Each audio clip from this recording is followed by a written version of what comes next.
राधा स्वामी जी, संगत जी, आज की ये सच्ची साखी केवल एक गरीब किसान की कहानी नहीं है, बल्कि ये उस विश्वास की कहानी है जो इंसान को तब भी टूटने नहीं देता जब उसके सामने उम्मीद की आखिरी किरण भी दिखाई देना बंद हो जाती है। ये कहानी हमें बताएगी कि मेहनत का फल हमेशा तुरंत नहीं मिलता, लेकिन सच्ची नीयत, धैर्य और मालिक पर भरोसा कभी व्यर्थ नहीं जाता। संगत जी, इस साखी को अंत तक पूरे मन से सुनिएगा, क्योंकि शुरुआत में आपको लगेगा कि ये एक ऐसे गरीब किसान की साधारण जिंदगी है जिसके पास ना पैसा है, ना साधन और ना ही कोई सहारा।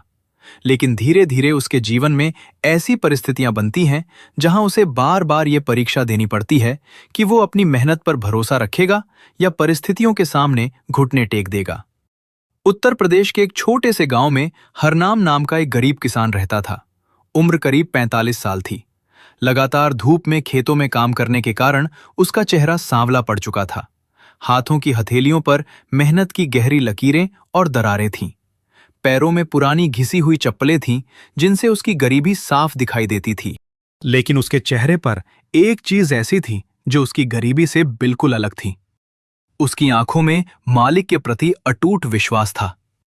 हरनाम के पास केवल 2 बीघा जमीन थी। यही जमीन उसके पिता ने उसे विरासत में दी थी। उसके पिता अक्सर कहा करते थे, बेटा, जमीन छोटी हो या बड़ी, अगर इंसान उसे ईमानदारी से संभाले तो वो कभी भूखा नहीं सोता। लेकिन हरनाम के जीवन में पिछले कुछ वर्षों से हालात बिल्कुल विपरीत चल रहे थे। कभी बारिश समय पर नहीं होती थी, कभी बारिश इतनी ज्यादा हो जाती कि खड़ी फसल बह जाती, कभी ओले पड़ जाते और महीनों की मेहनत कुछ ही मिनटों में मिट्टी में मिल जाती। लगातार कई साल तक खराब मौसम और आर्थिक परेशानी ने उसकी जमीन को भी कमजोर कर दिया था। मिट्टी इतनी कठोर हो गई थी कि हल चलाना भी मुश्किल हो गया था। गांव के दूसरे किसान धीरे धीरे अपने खेतों में मशीनें लेकर आने लगे थे। किसी ने ट्रैक्टर खरीद लिया था, किसी ने नया ट्यूबवेल लगवा लिया था और किसी ने महंगे बीज खरीद लिए थे। लेकिन हरनाम के पास इतना पैसा नहीं था कि वो अपने खेत के लिए नया हल भी खरीद सके। उसकी पत्नी का नाम कमला था। कमला भी बहुत सीधी और संतोषी औरत थी। घर में चाहे कितनी भी परेशानी हो, उसने कभी अपने पति को ये नहीं कहा कि तुमसे खेती नहीं होती या कोई दूसरा काम क्यों नहीं ढूंढ लेते। उनके 2 बच्चे थे। बड़ा बेटा दीपक 12 साल का था और छोटी बेटी रानी 8 साल की। दोनों सरकारी स्कूल में पढ़ते थे। कई बार ऐसा होता कि सुबह बच्चों को स्कूल भेजने के लिए घर में टिफिन में रखने लायक कुछ नहीं होता था। तब कमला बच्चों से कहती, आज स्कूल से जल्दी लौट आना, शाम को तुम्हारे लिए कुछ अच्छा बनाएंगे। बच्चे भी समझदार थे। वे अपनी माँ की मजबूरी समझते थे। हरनाम उन्हें स्कूल के लिए निकलते हुए देखता और उनके सिर पर हाथ रखकर कहता, बच्चों, मेहनत करना और मालिक का नाम लेते रहना। आज अगर हमारे पास कम है तो इसका मतलब ये नहीं कि हमेशा कम ही रहेगा। एक दिन दीपक ने मासूमियत से पूछा, बाबा, मालिक हमारी मदद कब करेंगे? हरनाम कुछ पल उसके चेहरे को देखता रहा, फिर मुस्कुराकर बोला, जिस दिन उन्हें सही लगेगा बेटा। हमारा काम मांगना नहीं, अपना कर्म करते रहना है। दीपक ने सिर हिलाया और अपनी बहन का हाथ पकड़कर स्कूल चला गया। हरनाम की यही सोच थी। वो हर सुबह सूरज निकलने से पहले उठ जाता था। सबसे पहले हाथ मुंह धोता, फिर घर के एक छोटे से कोने में रखी मालिक की तस्वीर के सामने दीपक जलाता। वो कुछ देर आंखें बंद करके सुमिरन करता और फिर हाथ जोड़कर केवल एक ही प्रार्थना करता, हे मालिक, मेरे जीवन की कठिनाइयां चाहे जितनी बढ़ जाए, लेकिन मेरे मन से आपका नाम कभी दूर मत होने देना। मुझे धन से ज्यादा अपने भरोसे की जरूरत है। अगर मेरे हिस्से में मेहनत लिखी है तो मुझे मेहनत करने की ताकत देना। अगर मेरे हिस्से में इंतजार लिखा है तो मुझे धैर्य देना। उसके बाद वो अपने पुराने हल को उठाता और बैलों के साथ खेत की ओर निकल जाता। उसका खेत गांव के आखिरी छोर पर था। रास्ते में एक पुराना पीपल का पेड़ पड़ता था। हरनाम रोज उस पेड़ के पास कुछ पल रुकता, मिट्टी की एक मुट्ठी उठाकर माथे से लगाता और फिर खेत में उतर जाता। उसका विश्वास था कि यह जमीन केवल उसकी संपत्ति नहीं है, ये उसे मालिक की ओर से मिली जिम्मेदारी है। लेकिन गांव के लोग उसकी इस सोच को नहीं समझते थे। अक्सर कुछ किसान उसे देखकर हंसते थे। एक दिन गांव का सबसे बड़ा किसान बलवंत सिंह अपने नए ट्रैक्टर के साथ खेतों की ओर जा रहा था। उसके पास बहुत जमीन थी, गांव में उसका अच्छा दबदबा था और लोग उससे डरते भी थे। उसने हरनाम को पुराने हल से खेत जोतते देखा तो ट्रैक्टर रोक दिया। बलवंत ने ऊंची आवाज में कहा, अरे हरनाम, तू अभी तक इसी पुराने हल से जमीन तोड़ रहा है? पास खड़े दो किसान हंसने लगे। बलवंत ने फिर कहा, 5 साल से यही देख रहा हूं, कभी सूखा कभी फसल खराब। अरे भाई, अब तो समझ जा, ये जमीन तेरे बस की नहीं है। हरनाम ने उसकी तरफ देखा और शांत स्वर में बोला, जमीन मेरी क्षमता से नहीं, मालिक की मर्जी से फलती है। बलवंत हंस पड़ा। उसने कहा, मालिक की मर्जी से खेती होती तो गांव के सारे गरीब किसान अमीर होते। हरनाम ने कोई जवाब नहीं दिया। वो चुपचाप बैलों की रस्सी संभालने लगा। बलवंत ने फिर ताना मारा, एक सलाह दूं, जमीन बेच दे, शहर जा और मजदूरी कर, कम से कम रोज की कमाई तो होगी। हरनाम मुस्कुराया और बोला, भाई, जिस मिट्टी में मेरे पिता की मेहनत मिली है उसे मैं केवल इसलिए नहीं छोड़ सकता कि कुछ साल से फसल कम हो रही है। जब तक हाथ पैर चल रहे हैं मैं इसे छोड़ूंगा नहीं। बलवंत ने सिर हिलाया और अपने ट्रैक्टर के साथ आगे बढ़ गया। हरनाम फिर अपने काम में लग गया। उस दिन भी उसने सुबह से शाम तक खेत में मेहनत की, लेकिन शाम को जब उसने पीछे मुड़कर देखा तो उसे लगा जैसे पूरे दिन की मेहनत के बाद भी जमीन वैसी ही पड़ी है। मिट्टी सूखी थी, दरारें और गहरी हो चुकी थी। उसने हल एक तरफ रखा और कुछ देर जमीन पर बैठ गया। उसके हाथ में मिट्टी की एक मुट्ठी थी। उसने मिट्टी को देखा और धीरे से कहा, मालिक, मैं कमजोर पड़ सकता हूं, लेकिन यह मिट्टी नहीं छोड़ूंगा। इतना कहकर वो घर लौटने लगा। रास्ते में वही पीपल का पेड़ आया। आज न जाने क्यों उसके कदम अपने आप रुक गए। वो पेड़ के नीचे बैठ गया। कुछ पल आंखें बंद करके सुमिरन किया। उसे लगा जैसे भीतर से कोई कह रहा हो, बस चलते रहो। हरनाम ने आंखें खोली। आसपास कोई नहीं था। उसने हल्की मुस्कान के साथ मिट्टी उठाई और माथे से लगाकर घर की ओर चल पड़ा। घर पहुंचा तो कमला चूल्हे के पास बैठी थी। उसने पूछा, आज बहुत थक गए हो? हरनाम ने मुस्कुराकर कहा, थकान तो है, लेकिन मन ठीक है। कमला ने पूछा, खेत में कुछ सुधार दिखा? हरनाम कुछ क्षण चुप रहा, फिर बोला, अभी नहीं। कमला ने चूल्हे में लकड़ी डालते हुए कहा, तो फिर कल दिख जाएगा। हरनाम उसकी तरफ देखने लगा। कमला बोली, जब मालिक पर भरोसा है तो आज ही सब कुछ क्यों चाहिए? हरनाम के चेहरे पर मुस्कान आ गई। उसने कहा, तू भी ना कमला, कभी कभी लगता है तू मुझसे ज्यादा विश्वास रखती है। कमला ने मुस्कुराकर जवाब दिया, क्योंकि जब घर में कुछ नहीं होता तब भी मैंने देखा है कि कोई ना कोई रास्ता बन ही जाता है। उस रात खाने में केवल 2 रोटियां थीं और थोड़ी सी दाल। कमला ने पहले बच्चों को खाना खिलाया, फिर हरनाम और कमला ने बची हुई रोटी आधी आधी बांटकर खाई। बच्चे सो गए। कमला भी कुछ देर बाद सो गई, लेकिन हरनाम की आंखों में नींद नहीं थी। वो छत की ओर देख रहा था। उसे अपने बच्चों का भविष्य याद आ रहा था। उसे अपनी सूखी जमीन याद आ रही थी। उसे पिता की बातें याद आ रही थी। फिर उसने आंखें बंद कर ली। मन ही मन बोला, मालिक, मेरे बच्चों की चिंता आपको सौंपता हूं। मुझे केवल इतना देना कि मैं कल फिर उठकर अपने खेत में जा सकूं। अगली सुबह वो हमेशा की तरह अंधेरा रहते उठ गया। सुमिरन किया, दीपक जलाया, बैलों को चारा दिया, हल उठाया और खेत की ओर निकल पड़ा। उस दिन आसमान साफ था, हवा बिल्कुल हल्की थी। हरनाम खेत के बीच पहुंचा और हल जमीन में उतार दिया। पहला चक्कर पूरा हुआ। दूसरा चक्कर शुरू ही किया था कि अचानक हल की नोक किसी बहुत कठोर चीज से टकराई। बैल एकदम रुक गए। हरनाम ने रस्सी खींची, फिर उसने नीचे देखा। उसने सोचा शायद कोई बड़ा पत्थर होगा। वो हल छोड़कर घुटनों के बल जमीन पर बैठ गया। हाथों से मिट्टी हटाने लगा। कुछ मिट्टी हटाने के बाद उसकी उंगलियां किसी लोहे जैसी चीज से टकराईं। हरनाम कुछ पल बिल्कुल स्थिर बैठा रहा। फिर उसने आसपास देखा। वो जगह खेत के उसी हिस्से में थी जहां पिछले कई वर्षों से फसल सबसे कम होती थी। उसने और मिट्टी हटाई। अब लोहे का थोड़ा और हिस्सा दिखाई देने लगा। उसके मन में एक पल के लिए सवाल उठा, आखिर जमीन के नीचे क्या है? लेकिन अगले ही क्षण उसने खुद को रोक लिया। उसने कहा, जो भी है मालिक की मर्जी से है। उसने पास पड़ी एक लकड़ी उठाई और उस जगह को निशान बनाकर चिन्हित कर दिया। सूरज अब ऊपर आने लगा था। उसने सोचा, आज काम पूरा नहीं होगा, कल सुबह देखूंगा। वो बैलों को लेकर घर लौटने लगा। लेकिन इस बार उसके कदमों के साथ उसके मन में एक नया सवाल भी चल रहा था। जिस चीज से हल टकराया था वो आखिर क्या थी?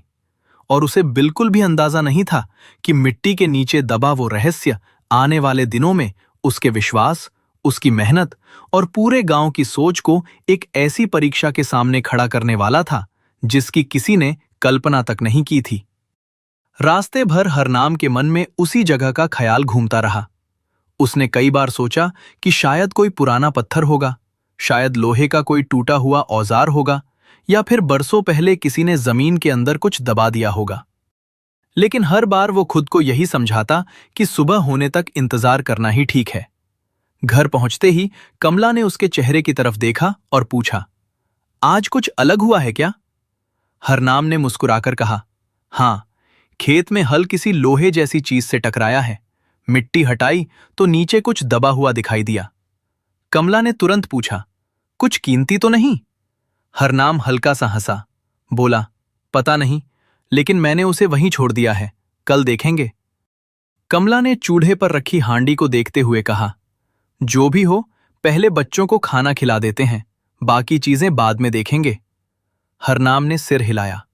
उस रात घर में बहुत कम खाना था। कमला ने बच्चों के लिए रोटियां बनाई थीं। दीपक और रानी खाना खाकर सो गए। हरनाम और कमला ने बची हुई रोटी बांटकर खाई। सोने से पहले हरनाम ने मालिक की तस्वीर के सामने दीपक जलाया। उसने हाथ जोड़कर कहा, मालिक, अगर कल उस जमीन के नीचे कुछ ऐसा निकले जिससे मेरा परिवार सुखी हो सके तो मुझे उसके साथ अहंकार मत देना, और अगर वहां कुछ भी नहीं है तो मुझे निराश मत होने देना। मुझे बस आपका नाम याद रहे। कमला उसके पीछे खड़ी थी। उसने कहा, तुम्हें पता है हरनाम, कई बार मालिक हमें वही नहीं देते जो हम मांगते हैं, वो कुछ और देते हैं जिसकी हमें जरूरत होती है। हरनाम ने उसकी ओर देखा और मुस्कुराकर कहा, शायद इसीलिए तो मैं चिंता नहीं करता। लेकिन उस रात उसे नींद जल्दी नहीं आई। वो बार बार उसी खेत के बारे में सोचता रहा। आखिर जमीन के नीचे क्या हो सकता था? कई घंटे बाद उसकी आंख लगी। सुबह वह सामान्य दिनों से भी पहले उठ गया। उसने स्नान किया, दीपक जलाया, कुछ देर सुमिरन किया, फिर हाथ जोड़कर बोला, मालिक, आज जो भी सामने आए मुझे उसे स्वीकार करने की शक्ति देना। इसके बाद वो बैलों को लेकर सीधे खेत पहुंचा।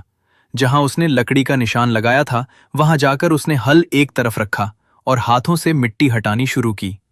थोड़ी देर बाद लोहे की चीज और साफ दिखाई देने लगी। अब उसे समझ आ गया कि यह कोई साधारण पत्थर नहीं था। उसने आसपास की मिट्टी हटाई। कुछ देर बाद एक चौकोर किनारा दिखाई दिया। हरनाम की धड़कन थोड़ी तेज हो गई। उसने फावड़ा उठाया और सावधानी से खुदाई करने लगा। करीब आधे घंटे की मेहनत के बाद मिट्टी के अंदर से लोहे का एक पुराना संदूक दिखाई दिया। संदूक बहुत पुराना था। उस पर मोटी जंग लगी हुई थी। किनारों पर मिट्टी जम चुकी थी और ऊपर एक टूटा हुआ ताला लटका था। हरनाम कुछ देर उसे देखता रहे। उसके मन में एक पल के लिए आया कि शायद इसमें कोई पुराना धन होगा। लेकिन उसी समय उसे अपनी पिछली रात की प्रार्थना याद आ गई। उसने दोनों हाथ जोड़कर कहा, जो कुछ है आपका है। संदूक काफी भारी था। वो अकेला उसे बाहर नहीं निकाल पा रहा था। उसने बैलों की रिप्रेजेंटी बांधी और धीरे धीरे खींचना शुरू किया। काफी कोशिश के बाद संदूक मिट्टी से बाहर आया। हरनाम ने उसे खेत के किनारे रखा। वो अभी उसे खोलने ही वाला था कि रास्ते से गुजर रहे दो किसानों की नजर उस पर पड़ गई। एक किसान ने दूर से ही आवाज लगाई, अरे हरनाम, ये क्या निकाल लिया तूने? दोनों दौड़ते हुए खेत में आ गए। संदूक देखते ही उनकी आंखें फैल गईं। एक ने कहा, यह तो बहुत पुराना लगता है। दूसरे ने उत्साहित होकर कहा, कहीं इसमें पुराना खजाना तो नहीं? हरनाम ने कुछ नहीं कहा, लेकिन दोनों किसानों की आवाज सुनकर आसपास के लोग भी वहां जमा होने लगे। कुछ ही देर में बात पूरे गांव में फैल गई। जो लोग कल तक हरनाम के खेत की तरफ देखना भी पसंद नहीं करते थे, आज वही लोग दौड़कर वहां पहुंच रहे थे। कोई कह रहा था कि इसमें सोने के सिक्के हो सकते हैं। कोई कह रहा था कि शायद किसी पुराने जमींदार का खजाना होगा। किसी ने कहा, अगर सच में सोना निकला तो हरनाम की जिंदगी बदल जाएगी। थोड़ी देर बाद गांव का बड़ा किसान बलवंत भी वहां पहुंच गया। उसने संदूक को देखा और उसकी आंखों में भी चमक आ गई। वो हरनाम के पास आया और बोला, लगता है भाई, आज तेरी किस्मत सच में खुल गई। हरनाम ने शांत स्वर में कहा, किस्मत किसकी खुली है ये तो मालिक जानते हैं।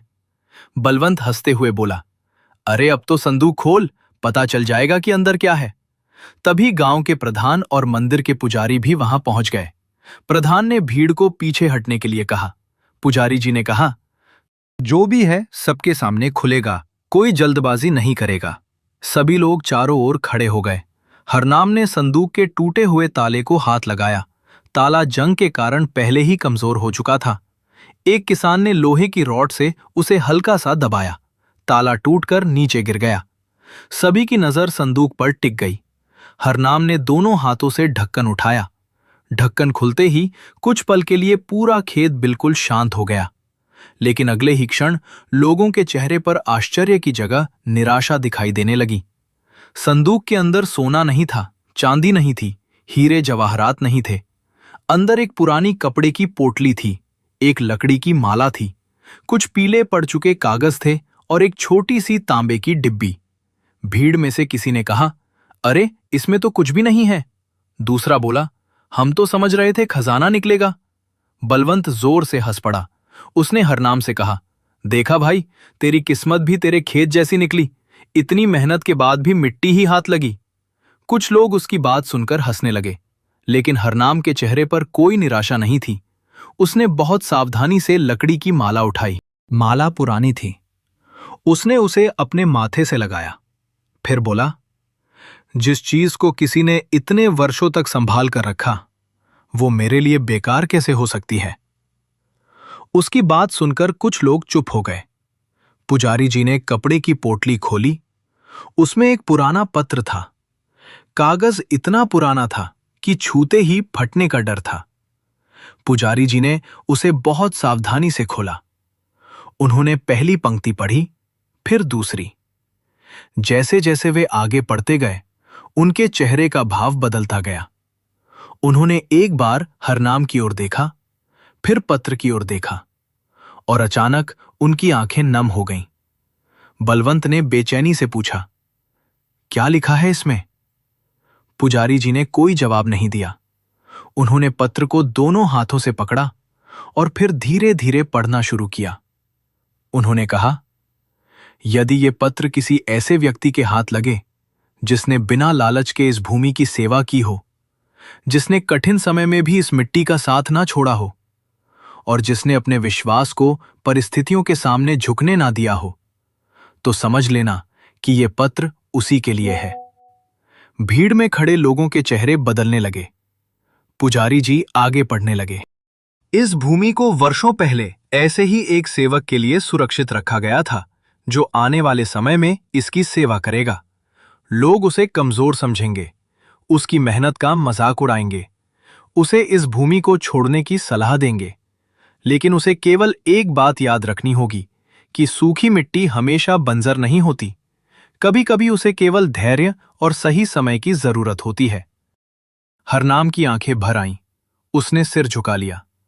पत्र में आगे लिखा था, इस संदूक में सोना या चांदी नहीं है। यदि तुम धन खोज रहे हो तो तुम्हें निराशा होगी, लेकिन यदि तुम सत्य खोज रहे हो तो यह संदूक तुम्हारे लिए बहुत बड़ा खजाना है। पुजारी जी कुछ क्षण रुक गए। भीड़ में बिल्कुल शांति थी। फिर उन्होंने आगे पढ़ा, इस भूमि को कभी केवल धन कमाने का साधन मत समझना, इसे सेवा समझकर संभालना। जिस दिन कोई किसान बिना लालच के, बिना शिकायत के और पूरे विश्वास के साथ इस भूमि की सेवा करेगा, उस दिन यह मिट्टी फिर से अपनी शक्ति प्राप्त करेगी। एक बुजुर्ग किसान ने धीरे से कहा, यह पत्र कब लिखा गया होगा? पुजारी जी ने जवाब दिया, ये तो कागज देखकर भी निश्चित नहीं कहा जा सकता, लेकिन लिखावट बहुत पुरानी है। बलवंत ने व्यंग करते हुए कहा, तो क्या अब कागज के सहारे खेत में फसल उग जाएगी? कुछ लोग फिर मुस्कुरा दिए। हरनाम ने बलवंत की तरफ देखा। उसने कोई बहस नहीं की, बस इतना कहा, फसल उगाना मेरे हाथ में है, फल देना मालिक के हाथ में। पुजारी जी ने पत्र का आखिरी हिस्सा खोला। उसमें लिखा था, यदि कभी इस भूमि का सच्चा सेवक मिले तो उसे कहना कि लोग चाहे जितना हंसें, वो अपना काम मत छोड़ना, क्योंकि जिस दिन उसकी मेहनत रंग लाएगी, उस दिन वही लोग समझेंगे कि विश्वास और धैर्य का मूल्य क्या होता है। पत्र पढ़ते पढ़ते पुजारी जी की आवाज भर्रा गई। उन्होंने पत्र हरनाम की तरफ बढ़ाया। हरनाम ने दोनों हाथों से पत्र लिया। उसने उसे अपने माथे से लगाया। उसकी आंखों से आंसू निकल पड़े। वो बोला, मालिक, अगर ये आपकी तरफ से मेरी परीक्षा है तो मुझे इसे पूरा करने की ताकत देना। भीड़ में खड़े लोग अब पहले जैसे नहीं थे। कुछ लोग चुप थे, कुछ के चेहरे पर सोच थी, लेकिन बलवंत अभी भी संतुष्ट नहीं था। उसने कहा, हरनाम, ये सब बातें सुनने में अच्छी लगती हैं, लेकिन असली दुनिया में जमीन पानी और मेहनत से चलती है, कागज से नहीं। हरनाम ने सिर झुकाकर कहा, हो सकता है आप सही कहते हों, इसलिए मैं कागज के भरोसे नहीं बैठूंगा, कल भी खेत में काम करूंगा। ये सुनकर पुजारी जी मुस्कुरा दिए। उन्होंने कहा, यही तो इस पत्र की पहली बात है बेटा, मेहनत मत छोड़ना। हरनाम ने पत्र और लकड़ी की माला अपने कपड़े में सावधानी से बांध ली। वो संदूक वहीं छोड़ना चाहता था, लेकिन प्रधान ने कहा, इसे अभी घर ले जाओ, बाद में सब मिलकर तय करेंगे कि इसे सुरक्षित कैसे रखा जाए। हरनाम ने संदूक बैलगाड़ी पर रखा और घर की तरफ चल पड़ा।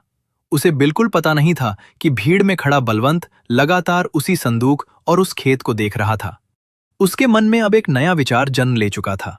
अगर सचमुच उस जमीन के नीचे कोई रहस्य है तो वो हरनाम के हाथ क्यों लगे? और अगर उस पुराने पत्र में आने वाले समय की बात लिखी गई है तो शायद उस खेत के नीचे कुछ और भी छिपा हो सकता है। बलवंत के भीतर लालच धीरे धीरे बढ़ता जा रहा था। उसने भीड़ से अलग जाकर अपने दो भरोसेमंद आदमियों को बुलाया। धीमी आवाज में बोला, आज रात हरनाम के खेत में जाना। दोनों ने चौंक कर उसकी तरफ देखा। बलवंत ने कहा, जहां से संदूक निकला है वहां गहराई तक खुदाई करना। अगर नीचे कुछ और दबा है तो पता लगना चाहिए। एक आदमी ने डरते हुए पूछा, लेकिन अगर किसी को पता चल गया तो? बलवंत ने कठोर आवाज में कहा, किसी को पता नहीं चलेगा, और अगर सच में कुछ मिला तो उसका हिस्सा तुम्हें भी मिलेगा। दोनों ने एक दूसरे की तरफ देखा, फिर धीरे से सिर हिला दिया। उधर हरनाम अपने घर पहुंच चुका था। उसने पुराने पत्र और लकड़ी की माला को मालिक की तस्वीर के सामने रख दिया। दीपक जलाया। कमला उसके पास आकर बैठ गई।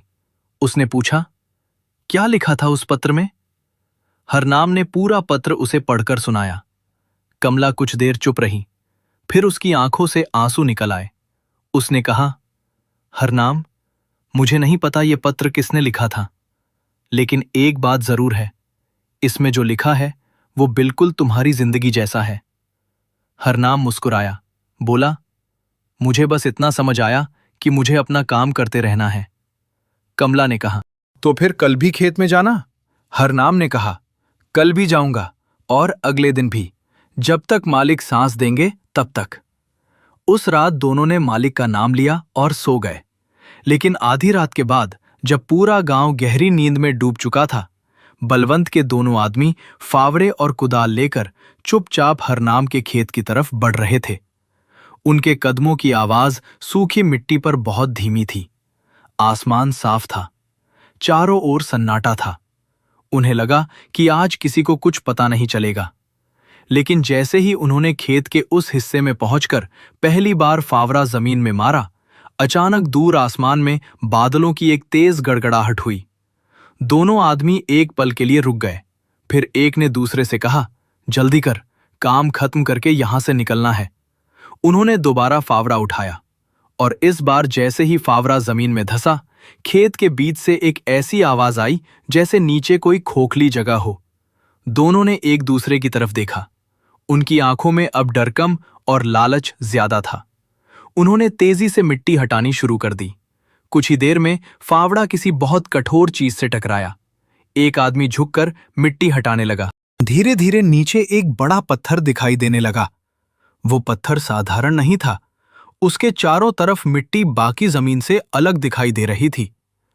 दोनों ने मिलकर उसे हटाने की कोशिश की, लेकिन पत्थर अपनी जगह से जरा भी नहीं हिला। तभी अचानक आसमान में इतनी तेज बिजली चमकी कि पूरा खेत एक पल के लिए दिन की तरह उजला हो गया। और उसी रोशनी में दोनों आदमियों ने खेत के बीच कुछ ऐसा देखा जिसे देखकर उनके हाथों से फावड़े छूट गए। राधा स्वामी जी, संगत जी, बिजली की उस तेज चमक में दोनों आदमियों ने खेत के बीच एक सफेद वस्त्र पहने हुए वृद्ध को खड़ा देखा। वह कुछ ही दूरी पर खड़े थे। उनके चेहरे पर ऐसी शांति थी कि अंधेरी रात में भी उनका चेहरा साफ दिखाई दे रहा था। दोनों आदमी कुछ क्षण तक उन्हें देखते रह गए। एक आदमी के हाथ से फावड़ा छूटकर जमीन पर गिर गया।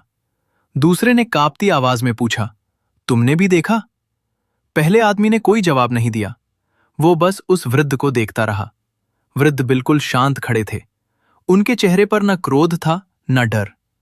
उन्होंने धीरे से अपना हाथ उठाया, जैसे किसी को रुकने का संकेत दे रहे हों। अगले ही पल बिजली फिर चमकी और वो वृद्ध वहां नहीं थे। दोनों आदमी कुछ सेकंड तक अपनी जगह जमे रहे। फिर उनमें से एक घबराकर बोला, चल यहां से।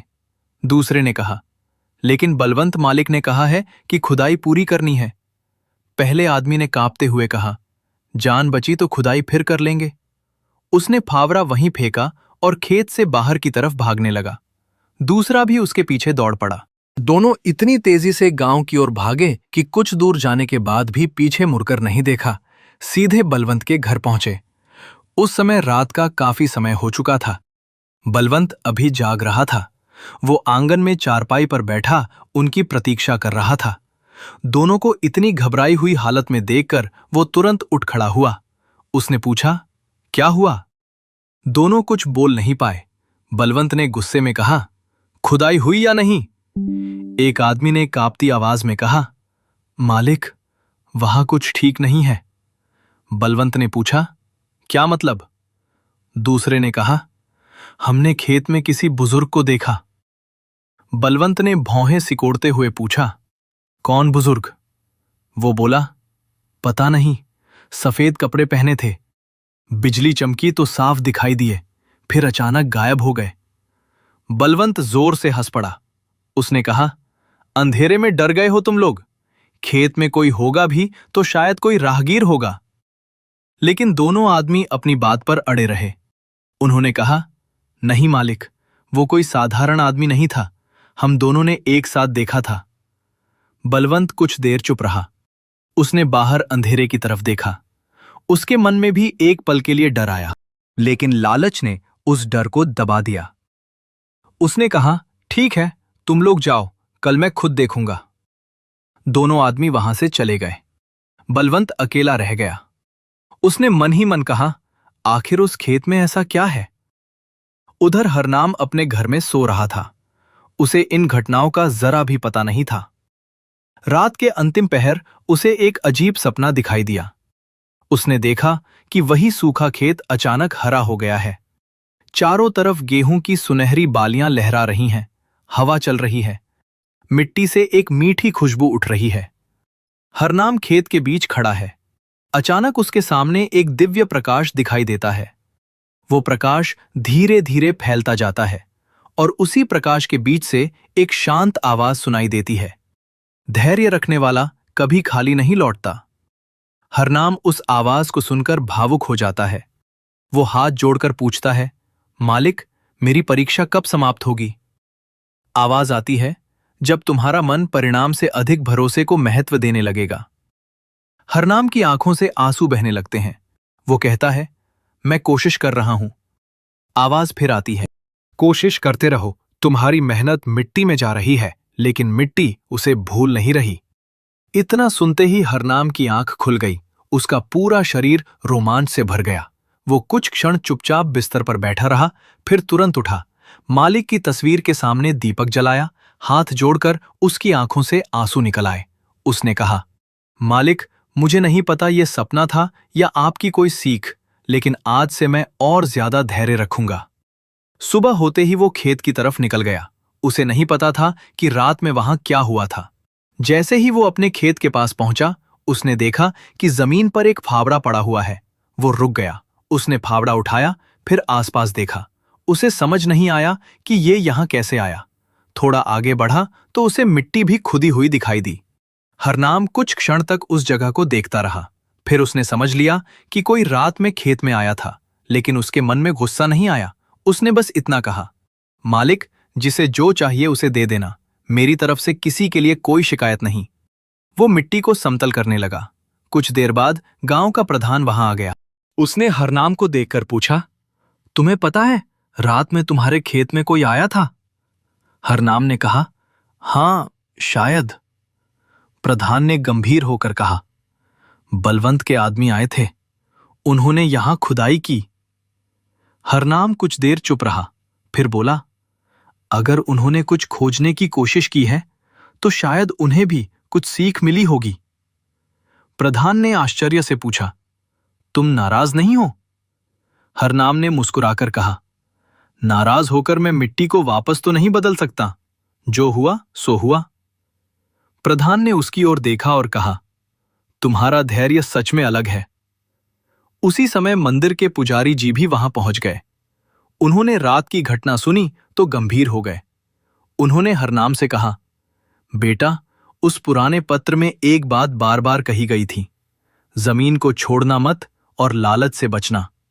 शायद अब असली परीक्षा शुरू हुई है। हरनाम ने सिर झुका लिया। उसने कहा, मुझे किसी चीज का डर नहीं है। लेकिन गांव में खबर तेजी से फैल चुकी थी। अब लोग केवल संदूक की बात नहीं कर रहे थे। रात में खेत में दिखाई देने वाले उस सफेद वस्त्र वाले वृद्ध की बात भी हर घर में पहुंच चुकी थी।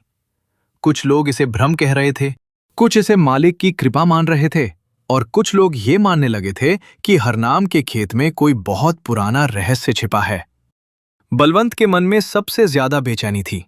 उसने अपने आदमियों की बात तो सुन ली थी, लेकिन उसे भरोसा नहीं था। उसने तय कर लिया कि रात होते ही वो खुद खेत में जाएगा। उस दिन दोपहर को उसने हरनाम से रास्ते में मुलाकात की। वो बोला, सुना है रात में तेरे खेत में कोई आया था? हरनाम ने कहा, हां, शायद किसी ने खुदाई की थी। बलवंत ने पूछा, तुझे डर नहीं लगा? हरनाम मुस्कुराया, बोला, डर किस बात का? बलवंत ने कहा, अगर सच में कोई रहस्य है तो? हरनाम ने जवाब दिया, तो जो मालिक ने छिपाया है वो मालिक की मर्जी से ही सामने आएगा। बलवंत ने उसकी ओर कुछ देर देखा, फिर बोला, तू बहुत भरोसा करता है। हरनाम ने कहा, मेरे पास भरोसे के अलावा है ही क्या? बलवंत के पास इस बात का कोई जवाब नहीं था। वो वहां से चला गया, लेकिन उसके मन में हरनाम की बात घूमती रही, मेरे पास भरोसे के अलावा है ही क्या? उधर हरनाम अपने खेत में काम करने लगा। उसने उस जगह को ठीक किया जहां रात में खुदाई हुई थी। फिर उसने हल उठाया और काम शुरू कर दिया। उस दिन मिट्टी कुछ अलग महसूस हो रही थी। पहले हल बहुत मुश्किल से जमीन में जाता था, लेकिन आज वो थोड़ी आसानी से अंदर जा रहा था। हरनाम ने इसे देखकर कोई बड़ा अर्थ नहीं निकाला। उसने बस मेहनत जारी रखी। शाम होते होते उसने काफी हिस्सा जोत दिया। जब वो घर लौटने लगा तो उसने पीछे मुड़कर अपने खेत को देखा। सूरज ढल रहा था। आसमान हल्का सुनहरा हो चुका था। हरनाम ने हाथ जोड़कर कहा, मालिक, आज का काम पूरा हुआ, कल फिर आऊंगा। उसे नहीं पता था कि उसकी ये छोटी सी मेहनत आने वाले समय में बहुत बड़ा परिणाम देने वाली थी। अगले कुछ दिनों तक हरनाम रोज उसी तरह खेत में काम करता रहा। गांव के लोग अब पहले की तरह उसका मजाक नहीं उड़ाते थे। कुछ लोग दूर से खड़े होकर उसे देखते, कुछ उससे पूछते कि संदूक में मिले पत्र का क्या मतलब है। हरनाम हर किसी को बस यही कहता, मुझे खुद नहीं पता, मैं तो इतना जानता हूं कि खेत नहीं छोड़ना है। एक दिन पुजारी जी उसके घर आए। उन्होंने कहा, बेटा, वो पुराना पत्र मैंने फिर से पढ़ा है। उसमें एक और पन्ना था जो उस दिन पोटली में नीचे दबा रह गया था। हरनाम चौंक गया। उसने पूछा, और क्या लिखा है? पुजारी जी ने कहा, वो पन्ना बहुत महत्वपूर्ण है। हरनाम ने तुरंत वो कागज उनके सामने रख दिया। पुजारी जी ने उसे खोला। उस पर लिखा था, जिस किसान के हाथ में ये पत्र पहुंचे उसे ये जानना जरूरी है कि इस भूमि का रहस्य केवल फसल से जुड़ा नहीं है। इस खेत की मिट्टी के नीचे पानी की एक पुरानी धारा का मार्ग है जो वर्षों पहले बंद हो गया था। यदि वो मार्ग किसी दिन फिर खुल जाए तो आसपास की सूखी भूमि भी जीवन पा सकती है। हरनाम कुछ पल तक कुछ बोल नहीं पाया। उसने पूछा, क्या सच में जमीन के नीचे पानी है? पुजारी जी बोले, पत्र में यही लिखा है, लेकिन इतने वर्षों में वो धारा कहाँ गई ये कोई नहीं जानता। हरनाम की आंखों के सामने अचानक रात की खुदाई वाला पत्थर घूम गया। वही बड़ा पत्थर, वही जगह। उसने तुरंत कहा, पुजारी जी, रात में जिन लोगों ने खुदाई की थी उन्होंने भी उसी जगह एक बड़ा पत्थर देखा था। दोनों एक दूसरे की ओर देखने लगे। पुजारी जी ने कहा, तो शायद उस पत्थर का कोई संबंध है।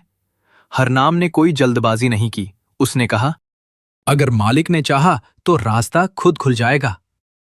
पुजारी जी ने उसके कंधे पर हाथ रखा, बोले, तू यही भरोसा बनाए रखना। लेकिन उस रात बलवंत अपने घर में बैठा उस पत्थर के बारे में सोच रहा था। अब उसके मन में केवल खजाने का लालच नहीं था। अगर सचमुच जमीन के नीचे पानी की धारा है तो उस खेत की कीमत कई गुना बढ़ सकती थी। उसने उसी रात एक योजना बनाई। वो अगले दिन कुछ लोगों को साथ लेकर अधिकारियों के पास जाएगा और दावा करेगा कि हरनाम की जमीन के नीचे सरकारी जल स्रोत हो सकता है। उसका इरादा था कि किसी तरह हरनाम को उस जमीन से दूर कर दिया जाए।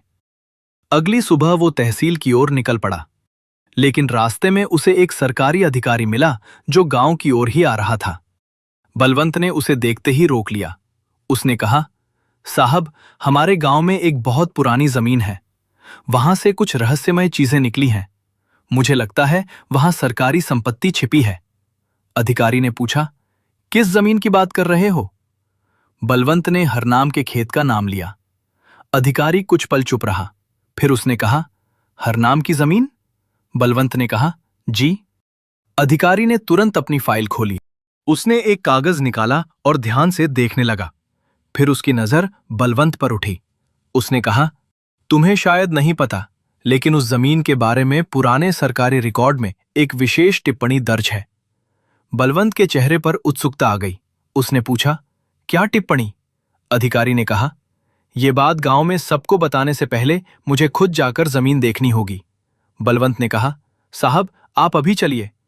अधिकारी ने सिर हिलाया, लेकिन बलवंत को क्या पता था कि जिस सरकारी रिकॉर्ड का वो सहारा लेकर हरनाम को परेशान करने की योजना बना रहा था, उसी रिकॉर्ड में ऐसी जानकारी दर्ज थी जो उसकी पूरी चाल को उल्टा उसी के सामने खड़ा करने वाली थी। और अगले दिन जब अधिकारी हरनाम के खेत में पहुंचने वाला था, तब पूरे गांव के सामने एक ऐसा सच खुलने वाला था जिसने वर्षों से उस सूखी जमीन को लेकर बनी हर धारणा को बदल देना था। अगले दिन सुबह सरकारी अधिकारी हरनाम के खेत में पहुंचा। उसके साथ 2 कर्मचारी भी थे। गांव के कुछ लोग पहले ही वहां जमा हो चुके थे।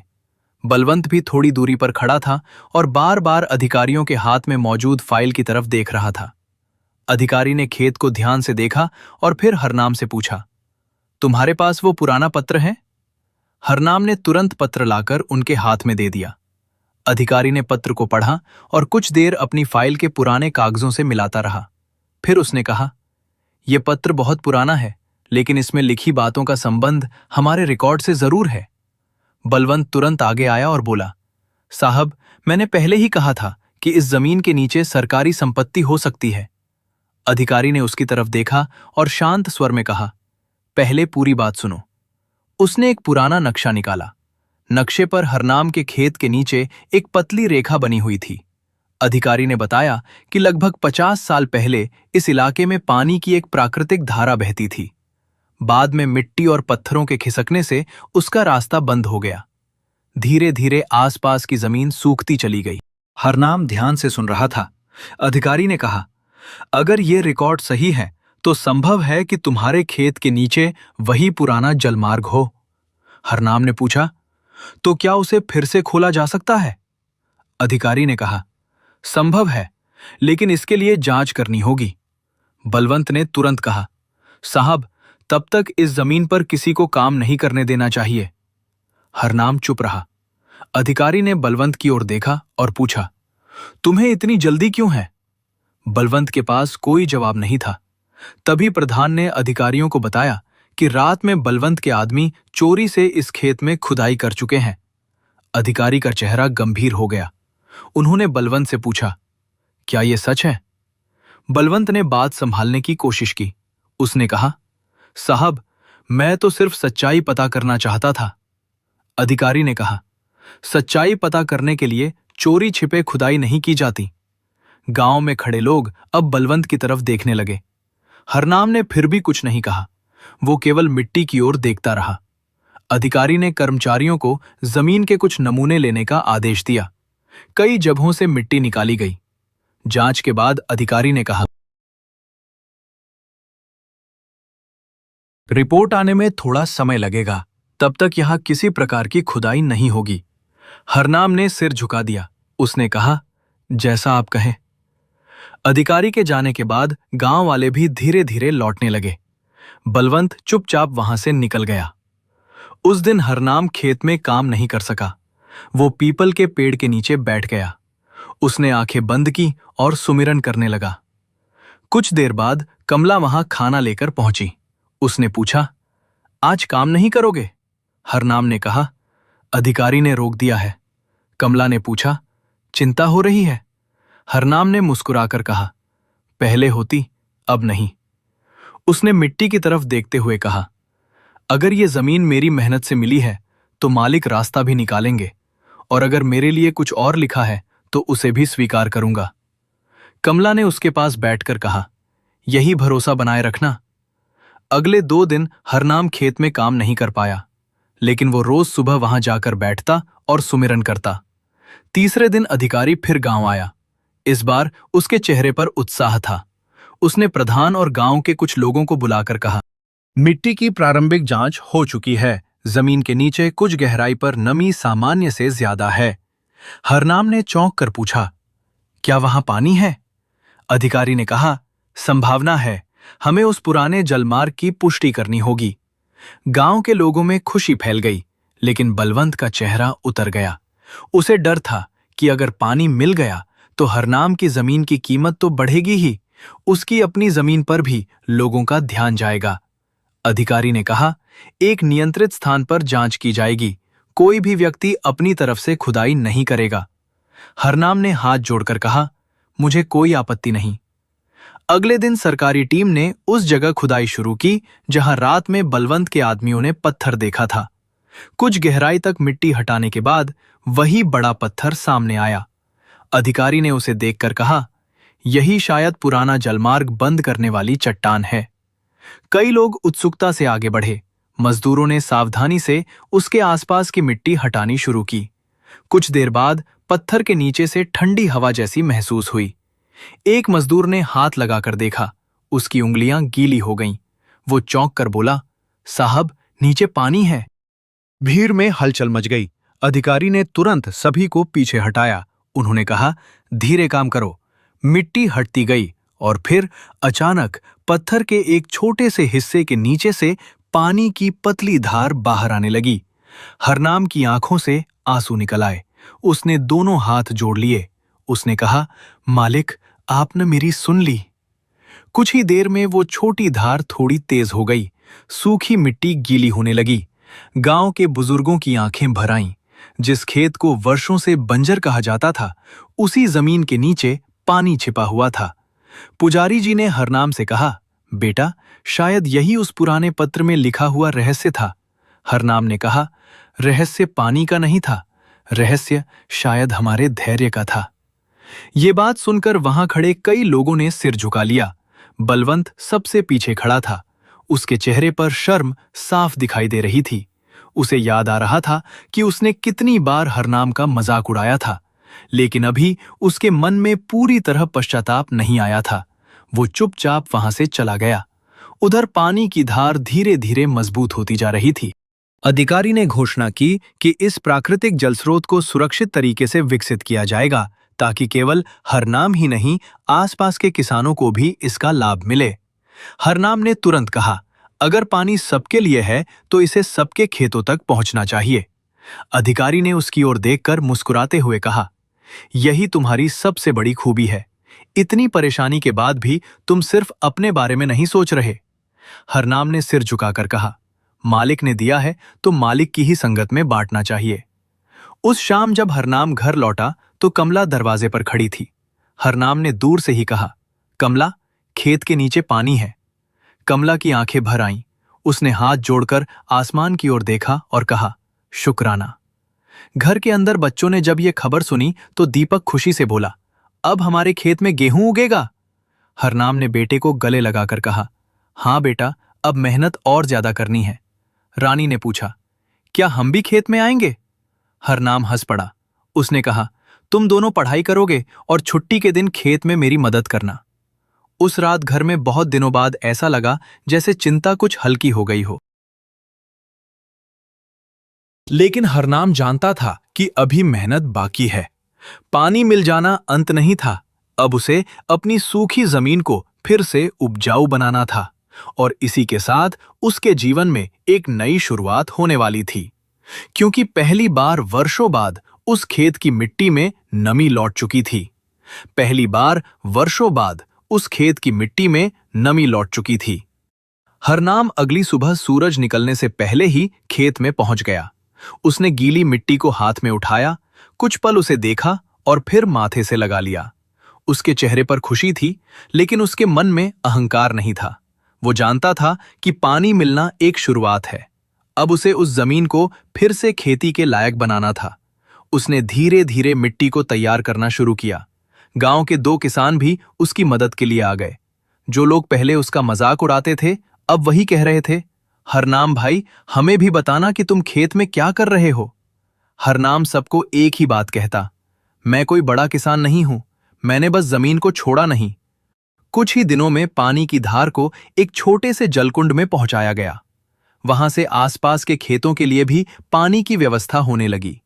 हरनाम ने सबसे पहले अपने खेत में थोड़ा सा गेहूं बोने का फैसला किया। बीज डालते समय उसने हाथ जोड़कर कहा, मालिक, मेहनत मेरी है, परिणाम आपका है। दिन बीतने लगे। कुछ दिनों बाद मिट्टी से छोटी छोटी हरी पत्तियां निकलने लगीं। हरनाम उन्हें देखकर बच्चों की तरह खुश हो गया। दीपक और रानी भी खेत में आए। दीपक ने कहा, बाबा, हमारी जमीन सच में हरी हो रही है। हरनाम ने मुस्कुराकर कहा, देखा बेटा, सूखी मिट्टी को भी बस थोड़ा समय और सहारा चाहिए। धीरे धीरे पौधे बढ़ने लगे। गांव के लोग अब हरनाम के खेत को देखने आने लगे। लेकिन हरनाम पहले जैसा ही रहा। वो सुबह उठता, सुमिरन करता और खेत में मेहनत करता। एक दिन बलवंत भी उसके खेत के पास आकर खड़ा हो गया। कुछ देर तक वो चुपचाप फसल को देखता रहा। फिर बोला, हरनाम, मुझे तुझसे एक बात कहनी है। हरनाम ने उसकी तरफ देखा। बलवंत ने कहा, मैंने तेरा बहुत मजाक उड़ाया, मुझे लगता था पैसा ही सब कुछ है। हरनाम शांत रहा। बलवंत ने आगे कहा, रात को मैंने तेरे खेत में खुदाई भी करवाकर गलत किया। हरनाम ने कहा, जो बीत गया उसे छोड़ दो। बलवंत ने पूछा, तू मुझे माफ कर सकता है? हरनाम मुस्कुराया। उसने कहा, जिस दिन इंसान अपनी गलती मान लेता है, उसी दिन उसके अंदर बदलाव शुरू हो जाता है। बलवंत की आंखें नम हो गईं। उसने हरनाम का हाथ पकड़ लिया। बोला, मुझे पहली बार समझ आया कि गरीब होना और छोटा होना एक बात नहीं है। हरनाम ने कहा, और अमीर होना भी बड़ा होने की गारंटी नहीं है। दोनों कुछ देर चुप रहे। फिर बलवंत वहां से चला गया। संगत जी, यहां एक बात आपसे पूछना चाहूंगा। आप ये साखी किस शहर और किस राज्य से सुन रहे हैं? अपने शहर और राज्य का नाम कमेंट में जरूर लिखिए, ताकि हमें भी पता चल सके कि ये साखी किन किन जगहों तक पहुंच रही है और कितने लोग इसे अपने जीवन से जोड़कर सुन रहे हैं। समय बीतता गया। हरनाम के खेत की फसल अब पहले से कहीं ज्यादा अच्छी दिखाई देने लगी थी। एक दिन कृषि विभाग के अधिकारी फिर गांव पहुंचे। उन्होंने खेत देखा और कहा, अगर किसान इसी तरह प्राकृतिक तरीके से जमीन को संभालें तो ये इलाका फिर से बहुत उपजाऊ बन सकता है। हरनाम ने कहा, साहब, अगर मेरे गांव के बाकी किसान भी ऐसा करना चाहें तो मैं अपनी जानकारी सबके साथ बांटूंगा। अधिकारी ने मुस्कुराकर कहा, तुम्हारी यही सोच तुम्हें बाकी लोगों से अलग बनाती है। धीरे धीरे गांव के कई किसानों ने अपनी जमीन पर भी पानी की व्यवस्था शुरू की। कुछ महीनों बाद वो इलाका पहले जैसा सूखा नहीं रहा। जहां कभी धूल उड़ती थी, वहां अब हरी फसलें दिखाई देने लगीं। लेकिन हरनाम के जीवन में अभी एक और परीक्षा बाकी थी। एक रात अचानक तेज बारिश शुरू हो गई। नदी और जलधारा का पानी बढ़ने लगा। गांव के कई लोगों को डर था कि पानी खेतों को नुकसान पहुंचा सकता है। हरनाम रात में ही उठकर बाहर निकल गया। उसने देखा कि जलकुंड का पानी तेजी से भर रहा है। अगर बांध टूट गया तो कई खेतों में पानी घुस सकता था। वो अकेला मिट्टी के बोरे लगाने लगा। कुछ देर बाद बलवंत भी वहां पहुंच गया। उसने कहा, हरनाम, अकेले क्या कर रहा है? हरनाम बोला, अगर पानी रोकना है तो सबको मिलकर काम करना होगा। बलवंत ने तुरंत गांव वालों को आवाज लगाई। धीरे धीरे कई लोग वहां पहुंच गए। पूरी रात गांव वालों ने मिलकर मेहनत की। सुबह तक पानी नियंत्रित हो चुका था। किसी बड़े नुकसान से गांव बच गया। प्रधान ने सबके सामने कहा, आज हरनाम ने सिर्फ अपना खेत नहीं बचाया, इसने पूरे गांव को बचाया है। हरनाम ने कहा, नहीं प्रधान जी, आज सबने मिलकर काम किया है। फिर उसने आसमान की तरफ देखा और मुस्कुराया। उसके मन में वही पुरानी बात थी, मालिक, आपने मुझे कभी अकेला नहीं छोड़ा। वो किसान जिसने कभी आधी रोटी खाकर रात गुजारी थी, अब भी साधारण जीवन जी रहा था। उसने अपने घर में कोई बड़ा बदलाव नहीं किया। उसने सबसे पहले बच्चों की पढ़ाई पर ध्यान दिया। दीपक अब स्कूल में बहुत अच्छा करने लगा था। रानी भी पढ़ाई में आगे बढ़ रही थी। कमला ने एक दिन हरनाम से कहा, अब तो हालत पहले से बहुत अच्छी है, घर की छत भी ठीक करवा लो। हरनाम हंसकर बोला, करवा लेंगे, लेकिन पहले गांव के उन किसानों की मदद कर दें जिनके खेत अभी भी सूखे हैं। कमला ने उसकी तरफ देखा और कहा, तुम कभी नहीं बदलोगे। हरनाम मुस्कुराया, बोला, बदलना भी नहीं चाहता। उसने अपनी पत्नी की ओर देखा और कहा, जिस दिन मालिक ने हमें दिया था उस दिन हमने शुक्राना किया था। अब अगर दूसरों को देने का मौका मिल रहा है तो फिर शुक्राना क्यों ना करें। कमला की आंखों में आंसू आ गए। उधर बलवंत ने भी अपना व्यवहार पूरी तरह बदलना शुरू कर दिया। उसने अपने पैसे से गांव में पानी जमा करने के लिए एक बड़ा तालाब बनवाने का फैसला किया। जब प्रधान ने पूछा कि वो ऐसा क्यों कर रहा है, तो उसने कहा, क्योंकि मैंने देर से सही लेकिन समझ लिया है कि अकेले अमीर होना कोई बड़ी बात नहीं। अगर गांव खुशहाल हो तो वही असली समृद्धि है। धीरे धीरे पूरा गांव बदलने लगा, लेकिन हरनाम के लिए सबसे बड़ी खुशी ये थी कि अब कोई गरीब किसान अपनी हालत के कारण शर्मिंदा नहीं होता था। और एक शाम जब वो अपने खेत के बीच खड़ा होकर लहलहाती फसल देख रहा था, उसके हाथ में वही पुरानी लकड़ी की माला थी। उसने आंखें बंद की और मन ही मन कहा, मालिक, मैंने कभी सोना नहीं मांगा था, आपने उससे भी बड़ी चीज दे दी। आपने मुझे ये समझ दे दी कि मुश्किल समय में विश्वास कैसे बचाया जाता है। उसी समय पीछे से दीपक की आवाज आई, बाबा। हरनाम ने आंखें खोली। दीपक दौड़ता हुआ उसके पास आया और बोला, स्कूल से खबर आई है, मेरी छात्रवृत्ति लग गई है, अब मेरी पढ़ाई का खर्च सरकार देगी। हरनाम कुछ पल अपने बेटे को देखता रहा, फिर उसे गले लगा लिया। उसकी आंखों से आंसू बह निकले। उसने कहा, बेटा, ये मेहनत तुम्हारी है। दीपक बोला, आपने ही तो कहा था कि मालिक पर भरोसा रखो और अपना काम करते रहो। हरनाम ने उसके सिर पर हाथ रखा और उसी क्षण उसे लगा जैसे उसकी वर्षों पुरानी प्रार्थना धीरे धीरे पूरी हो रही है। उसने धन नहीं मांगा था, उसने अपने विश्वास को बचाए रखने की शक्ति मांगी थी। और उसी विश्वास ने उसके जीवन के रास्ते बदलने शुरू कर दिए थे। लेकिन उसे अभी ये पता नहीं था कि उसकी इस कहानी को सुनकर गांव के बाहर से भी लोग आने वाले थे, क्योंकि अब उसकी फसल सिर्फ खेत में नहीं लहलहा रही थी, बल्कि उसकी मेहनत और विश्वास की चर्चा दूर दूर तक पहुंचने लगी थी। हरनाम की मेहनत और विश्वास की चर्चा अब आसपास के गांवों तक पहुंचने लगी थी। दूर दूर से किसान उसके खेत को देखने आने लगे। कोई पानी की व्यवस्था पूछता, कोई मिट्टी के बारे में जानना चाहता, और कोई ये समझना चाहता कि इतने वर्षों तक सूखी रही जमीन आखिर दोबारा उपजाऊ कैसे हो गई। हरनाम हर किसी को एक ही बात कहता, जमीन को समय दो, मेहनत दो और उसे लालच से मत थकाओ। उसने किसी से अपनी मेहनत का पैसा नहीं लिया। बलवंत भी अब हरनाम के साथ खड़ा रहता था। उसने गांव के किसानों के लिए बीज और पानी की व्यवस्था में मदद करना शुरू कर दिया था। एक दिन गांव के प्रधान ने कहा, हरनाम, अब तो लोग तुझे मिसाल मानने लगे हैं। हरनाम मुस्कुराया, बोला, मिसाल बनने की इच्छा कभी नहीं थी, मैं तो बस अपना खेत बचाना चाहता था। प्रधान ने कहा। यही तो बात है, जो इंसान बिना नाम की इच्छा के अच्छा काम करता है उसका नाम अपने आप फैल जाता है। लेकिन उसी समय हरनाम के जीवन में एक नई परेशानी आ गई।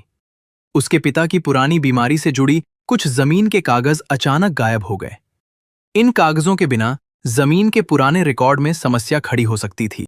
हरनाम ने घर की सारी जगह देख ली, पुरानी संदूकची, कपड़े, अलमारी, यहां तक कि अनाज रखने वाले कमरे तक खोज लिया।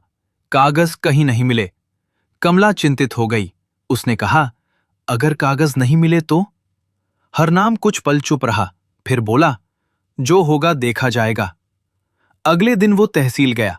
वहां पता चला कि किसी ने उसी जमीन के पुराने रिकॉर्ड पर आपत्ति दर्ज कराई है। हरनाम हैरान रह गया।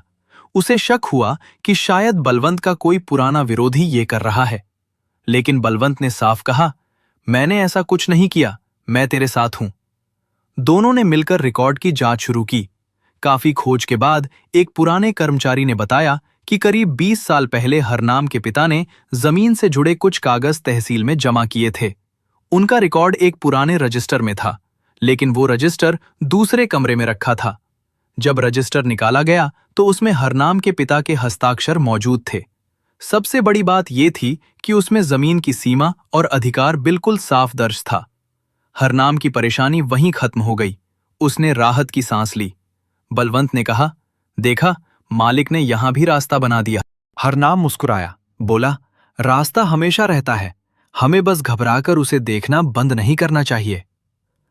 कुछ दिनों बाद फसल पूरी तरह तैयार हो गई। कटाई का दिन आया। हरनाम ने सबसे पहले खेत की मिट्टी को प्रणाम किया, फिर परिवार के साथ कटाई शुरू की। इस बार घर में अनाज की कमी नहीं थी। कमला की आंखों में खुशी थी। दीपक और रानी भी खेत में दौड़ रहे थे। हरनाम ने पहली बोरी घर में रखते हुए कहा, आज ये अनाज केवल हमारी मेहनत का फल नहीं है, इसमें उन 5 सालों का धैर्य भी मिला हुआ है जिनमें हमने हार नहीं मानी। कमला ने कहा, और उन रातों का शुक्राना भी जब हमारे पास खाने के लिए कम था। हरनाम मुस्कुराया। उसने कहा, हां, शायद वही सबसे कीमती था। उसने तय किया कि पहली फसल का एक हिस्सा गांव के गरीब परिवारों में बांटा जाएगा। बलवंत ने भी अपने घर से अनाज भेजा। धीरे धीरे गांव में एक नई परंपरा शुरू हो गई। जिस किसान के खेत में अच्छी फसल होती, वो थोड़ा अनाज किसी जरूरतमंद परिवार को जरूर देता। कुछ ही समय में गांव में किसी घर को भूखा सोना नहीं पड़ता था। हरनाम जब ये सब देखता तो मन ही मन मालिक का शुक्राना करता। एक शाम वो उसी पुराने पीपल के पेड़ के नीचे बैठा था जहां वो वर्षों से बैठकर सुमिरन करता आया था। अब पेड़ के आसपास की जमीन भी हरी हो चुकी थी। वो आंखें बंद करके बैठा था। तभी उसे लगा जैसे कोई उसके पास आकर बैठा है। उसने आंखें खोली। वहां कोई नहीं था, लेकिन हवा में मिट्टी की बहुत हल्की खुशबू थी। हरनाम मुस्कुराया। उसने आंखें फिर बंद कर ली। उसे किसी चमत्कार की जरूरत नहीं थी। अब वो समझ चुका था कि मालिक की कृपा कई बार किसी आवाज या प्रकाश के रूप में नहीं, बल्कि इंसान के भीतर पैदा होने वाले धैर्य के रूप में आती है। उसी रात घर लौटते समय उसे रास्ते में एक बुजुर्ग किसान मिला। उसने हरनाम से कहा, बेटा, तुम्हारी कहानी मैंने सुनी है। मैं भी कई साल से अपनी जमीन छोड़ने का सोच रहा था। हरनाम ने पूछा, क्यों? बुजुर्ग ने कहा, लगातार नुकसान हो रहा है। हरनाम ने उसके कंधे पर हाथ रखा और कहा, फैसला सोच समझ कर लेना, लेकिन केवल मुश्किल देखकर उम्मीद मत छोड़ना। बुजुर्ग ने कहा, क्या तुम्हें कभी लगा नहीं था कि सब छोड़ दूं? हरनाम हंस पड़ा, बोला, हर दूसरे दिन लगता था। बुजुर्ग ने पूछा, फिर रुके क्यों रहे? हरनाम ने जवाब दिया, क्योंकि मेरे पास खोने के लिए जमीन से ज्यादा अपना विश्वास था। बुजुर्ग की आंखें भर आईं। उसने हरनाम के हाथ पकड़ लिए, बोला, आज मुझे अपनी जमीन से ज्यादा अपने मन को बचाने की बात समझ आई है। हरनाम ने कहा, बस यही याद रखना, मुश्किल समय हमेशा नहीं रहता। उस रात हरनाम घर लौटा तो कमला ने बताया कि रानी ने भी स्कूल की प्रतियोगिता में पहला स्थान पाया है। हरनाम बहुत खुश हुआ। उसने दोनों बच्चों को पास बैठाया और कहा, तुम दोनों से मेरी एक ही इच्छा है, चाहे जिंदगी में कितनी भी सफलता मिले, कभी किसी गरीब इंसान को उसकी हालत देखकर छोटा मत समझना। दीपक ने पूछा, क्यों? हरनाम ने कहा, क्योंकि मैंने खुद वो दिन देखा है जब लोग मेरी गरीबी पर हंसते थे, और मैंने ये भी देखा है कि समय बदलते देर नहीं लगती। रात को सब सो गए। हरनाम फिर मालिक की तस्वीर के सामने बैठा। उसने आंखें बंद की और बहुत धीमे स्वर में कहा, मालिक, आपने मुझे बहुत कुछ दिया, लेकिन एक चीज कभी मत लेना, मेरी ये समझ कि जो कुछ मिला है वो आपका है। उसकी आंखों से आंसू बह निकले। उसी समय कमला पीछे आकर खड़ी हो गई। उसने कहा, अब सो भी जाओ, सुबह फिर खेत जाना है। हरनाम मुस्कुराया, बोला, हाँ, क्योंकि फसल कट गई है, लेकिन सेवा अभी खत्म नहीं हुई। अगली सुबह वह खेत की ओर निकल पड़ा। उसे क्या पता था कि गांव के बाहर से आया एक आदमी उसके जीवन की कहानी सुनकर उसे एक ऐसा प्रस्ताव देने वाला है जो उसके लिए बहुत बड़ा फैसला बन जाएगा। और उस प्रस्ताव के सामने हरनाम को तय करना था कि वो अपनी मेहनत को केवल अपने परिवार की खुशहाली तक रखेगा या उसे दूसरों के जीवन में भी बांट देगा। उसे क्या पता था कि गांव के बाहर से आया एक आदमी उसकी कहानी सुनकर उसे एक ऐसा प्रस्ताव देने वाला है जो उसके लिए बहुत बड़ा फैसला बन जाएगा। अगली सुबह हरनाम खेत में पहुंचा ही था कि गांव का प्रधान उसके पास आया। उसके साथ एक शहर का व्यक्ति भी था। प्रधान ने कहा, हरनाम, इनसे मिलो। इनका नाम विनय है। ये पास के शहर में किसानों के लिए प्रशिक्षण और बीज की व्यवस्था करने वाली संस्था से जुड़े हैं। इन्होंने तुम्हारे खेत के बारे में सुना है। विनय ने हरनाम से हाथ जोड़कर कहा, मैंने आपकी कहानी सुनी है। आपकी जमीन के नीचे पानी मिलने और फिर पूरे गांव के बदलने की बात आसपास के कई गांवों तक पहुंच चुकी है। हरनाम ने सहजता से कहा, इसमें मेरी कोई खास बात नहीं है, मैंने बस मेहनत की और खेत नहीं छोड़ा। विनय मुस्कुराया। उसने कहा, यही बात मुझे सबसे ज्यादा पसंद आई। हम चाहते हैं कि आप हमारे साथ मिलकर दूसरे गांवों के किसानों को भी यह तरीका सिखाएं। हरनाम कुछ पल चुप रहा। विनय ने आगे कहा, आपको इसके लिए शहर आना होगा, रहने की सुविधा मिलेगी और अच्छी रकम भी दी जाएगी। हरनाम ने उसकी बात ध्यान से सुनी। रकम इतनी थी कि उसके परिवार की आर्थिक स्थिति पूरी तरह बदल सकती थी। कमला के लिए नया घर बन सकता था, बच्चों की पढ़ाई आराम से हो सकती थी, कई साल की गरीबी एक झटके में पीछे छूट सकती थी। लेकिन हरनाम ने तुरंत कोई जवाब नहीं दिया। उसने कहा, मुझे सोचने का समय दीजिए। विनय ने कहा, बिल्कुल, आप जितना समय चाहे ले सकते हैं। वो चला गया। हरनाम शाम तक खेत में काम करता रहा। उसके मन में बार बार वही प्रस्ताव घूमता रहा। एक तरफ पैसा था, दूसरी तरफ उसका गांव और उसकी जमीन। रात को घर पहुंचकर उसने कमला को सारी बात बताई। कमला ने पूछा, तुम्हारा मन क्या कहता है? हरनाम ने कहा, समझ नहीं आ रहा। कमला बोली, इतने साल तुमने इस खेत के लिए मेहनत की, अब जब ये ठीक हुआ है तो तुम्हें छोड़कर जाना चाहिए या नहीं, इसका फैसला मैं नहीं करूंगी। हरनाम ने पूछा, तुम क्या चाहती हो? कमला मुस्कुराई। उसने कहा, मैं चाहती हूं कि तुम वही करो जिससे तुम्हारा मन मालिक के सामने झुक सके। ये सुनकर हरनाम लंबे समय तक चुप बैठा रिप्रेजेंट। अगली सुबह वो अकेला खेत में गया। वही पुराना पीपल का पेड़, वही मिट्टी, वही खेत। लेकिन आज उसका मन बहुत उलझा हुआ था। वो पेड़ के नीचे बैठ गया और आंखें बंद कर ली। कुछ देर सुमिरन करने के बाद उसके मन में एक बात साफ हो गई। उसने सोचा, अगर मुझे अपनी मेहनत से कुछ मिला है तो उसका लाभ केवल मेरा परिवार क्यों उठाए? मैं शहर जाकर पैसा कमा सकता हूं, लेकिन अगर गांव में रहकर 10 किसानों की जिंदगी बदल दूं तो शायद यही मेरे लिए बड़ी कमाई होगी। उसने उसी समय फैसला कर लिया। वो विनय का प्रस्ताव स्वीकार करेगा, लेकिन एक शर्त पर। वो शहर में स्थायी रूप से नहीं रहेगा। वो गांव में ही रहकर किसानों को सिखाएगा और जरूरत पड़ने पर अलग अलग गांवों में जाएगा। विनय ने उसकी बात मान ली। धीरे धीरे हरनाम की पहचान एक किसान से बढ़कर एक ऐसे व्यक्ति के रूप में बनने लगी जो लोगों को मेहनत, धैर्य और प्राकृतिक खेती के बारे में समझाता था। लेकिन हरनाम ने कभी खुद को बड़ा नहीं समझा। जब कोई उसकी प्रशंसा करता तो वो कहता, मैंने कुछ नहीं किया, बस उस समय हार नहीं मानी जब बाकी लोग मुझे हार चुका मान चुके थे। कुछ वर्षों में गांव की तस्वीर पूरी तरह बदल गई। जिन खेतों में कभी धूल उड़ती थी, वहां फसलें लहलहाने लगीं। गांव में पानी की व्यवस्था बेहतर हो गई। गरीब किसानों को बीज और खेती की जानकारी मिलने लगी। बलवंत ने भी अपनी जमीन का एक हिस्सा सामूहिक खेती के लिए दे दिया। एक दिन उसने हरनाम से कहा, भाई, अगर उस दिन मैंने तेरा मजाक नहीं उड़ाया होता तो शायद मुझे अपने अंदर की कमी कभी दिखाई ही नहीं देती।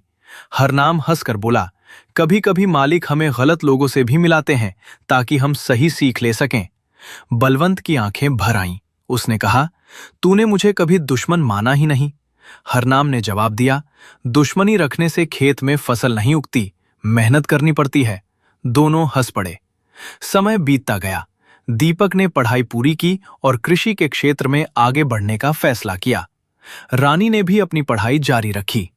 एक दिन दीपक ने अपने पिता से कहा, बाबा, मैं भी गांव के किसानों के लिए काम करना चाहता हूं। हरनाम की आंखों में आंसू आ गए। उसने बेटे को गले लगाकर कहा, बस बेटा, यही मेरी सबसे बड़ी कमाई है। कमला पास खड़ी सब देख रही थी। उसने कहा, जिस घर में कभी आधी रोटी के लिए चिंता होती थी, आज उसी घर में दूसरों के लिए सोचने वाले बच्चे हैं। हरनाम ने मुस्कुराकर कहा, मालिक ने हमारी कमी को ही हमारी सबसे बड़ी सीख बना दिया।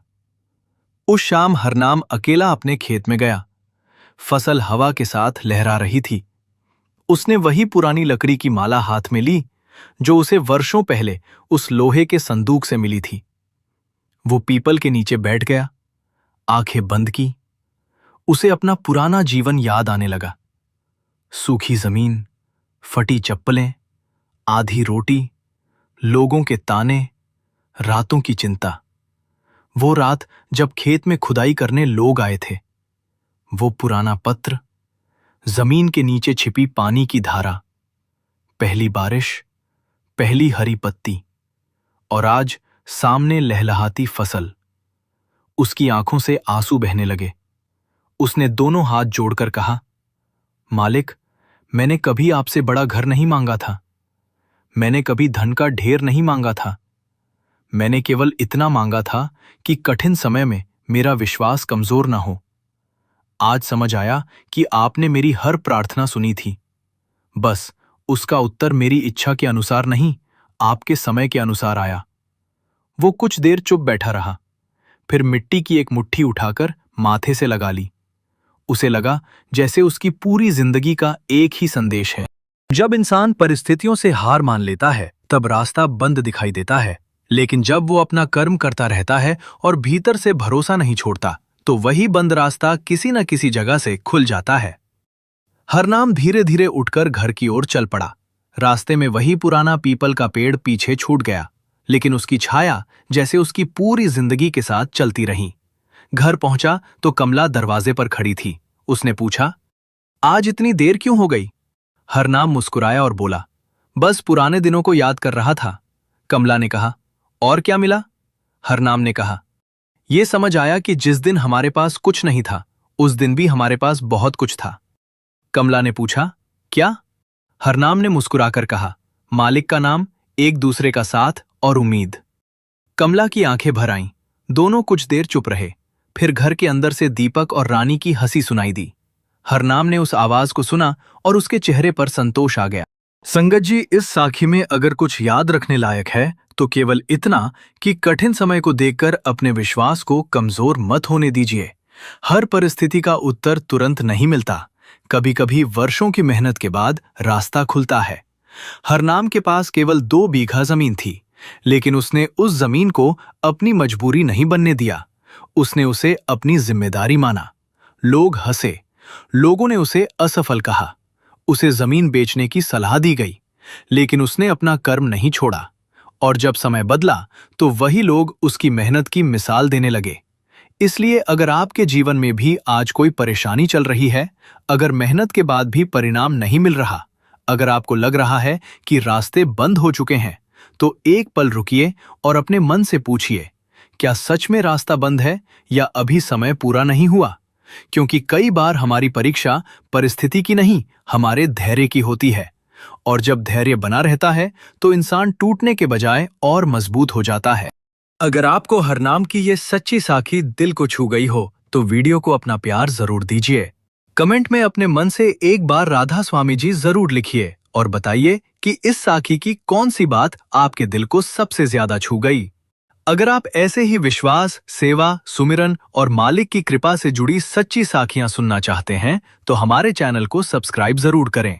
सब्सक्राइब करने के बाद बेल आइकॉन पर क्लिक करके ऑल बटन भी जरूर दबा दीजिए ताकि जब भी ऐसी नई साखी आए उसकी सूचना सबसे पहले आप तक पहुंचे।